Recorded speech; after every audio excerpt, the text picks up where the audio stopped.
Сәлем, қайырлы күн достар. Бүгін сіздермен картоппен дәл осылай жұмыртқаны қуырудың жолымен бөлісетін боламын. Бұл рецепт менің студенттерге арналады. Міндетті түрде видеоны қарап, егер пайдалы болған болса, тіркеліп, қоңырша белгісін басып қойды ұмытпаңыздар. Алдымен қазанымызға сұйық майымызды құйып, қыздыртып аламыз. Оның үстінен туралған пияздарымызды салып, оны да қызартып, қуырып алатын боламыз.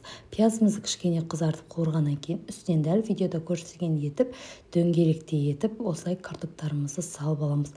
Оны да біраз уақыт араластырып қуырып аламыз. Біраз қуырғаннан кейін дәміне қарай тұзымызды салатын боламыз. Тұзымызды картоптарымыздың қаншалықты көп не аздығына байланысты саласыздар. Дәл осылайша тұзымызды салғаннан кейін тағы да бір-екі араластырып, кішкене қуырып алғаннан кейін үстінен жарты бокалдай суымызды құйып, қақпағын жауып, отын төмен отқа қойып, бұқтырып пісіретін боламыз. Суымызды біз картопымыз астына жабыспас үшін құйдым. Дәл осылайша бұқтырып алғаннан кейін біздің картоптарымыз пісіп шығады. Пісіп шыққаннан кейін ғана өз қалаларыңыз бойынша 3-4 жұмыртқа, не болмаса 5-6 жұмыртқа салып, дәл осылайша бетін жауып, астын өшіріп қоясыздар. Бізде дәл осылай тамағымыз пісіп шығады.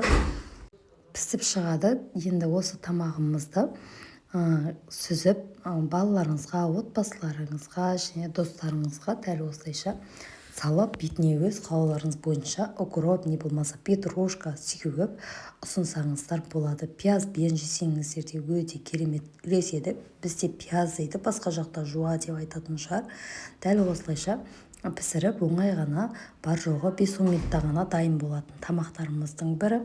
Егер студенттер сіздерге пайдалы болған болса, видеома лайк басып, өз ойларыңызды комментарий бөліміне қалдырсаңыздар болады. Видео пайдалы болған болса, міндетті түрде жоғалтылмас үшін каналыма тіркеліп, қоңырша белгісін басып қойды ұмытпаңыздар.